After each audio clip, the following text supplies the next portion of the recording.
Так, загоняем кислород. Оп. Пошла жара.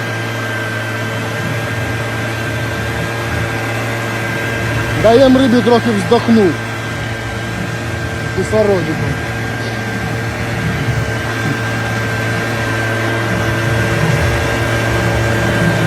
Якось так воно розходиться все.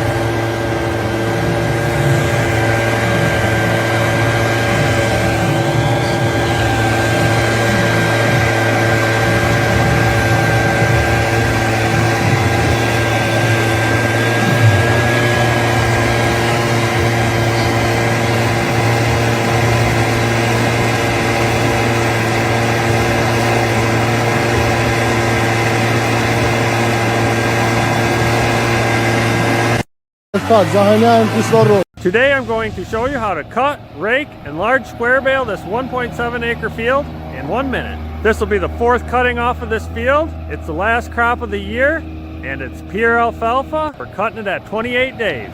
So how I do this field, I go around it 4 times, and then I go back and forth until I'm done. I'm cutting 13 feet each pass. And the reason I cut it this way is because we do contour strips, which really means it's the smoothest way to cut this field. I'm back at the field about 48 hours later. It's evening time, the sun is going down. I'm actually raking 2 rows together to equal 26 feet. And as you can see, I kind of rake it backwards of how I cut it. And I did not mention, we are actually going to be baling this hay wet and wrapping it in plastic. We're making this hay to feed our dairy cows. So really we're aiming for quality, not volume. We ended up getting 5 bales that are 6 feet long, so they fit on the wrapper. Hope you enjoyed the video.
that was cut off to stagger the joints is not discarded.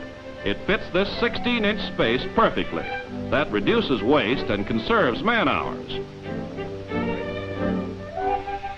Complete coverage and close fitting is important, as around this light switch.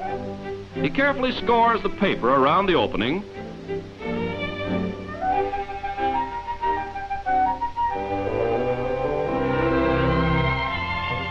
cross scores it, and taps out the core. A perfect fit and easy to plaster over. With gypsum lath and know-how, curved surfaces are taken in stride.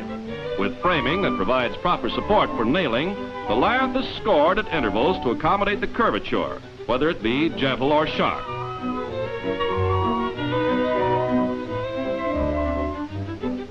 Gypsum lath is designed to be truly versatile. Surprisingly enough, attachment to steel is no problem. Even unusual jobs like this are quickly done. And what could provide a more suitable plaster base for such a job?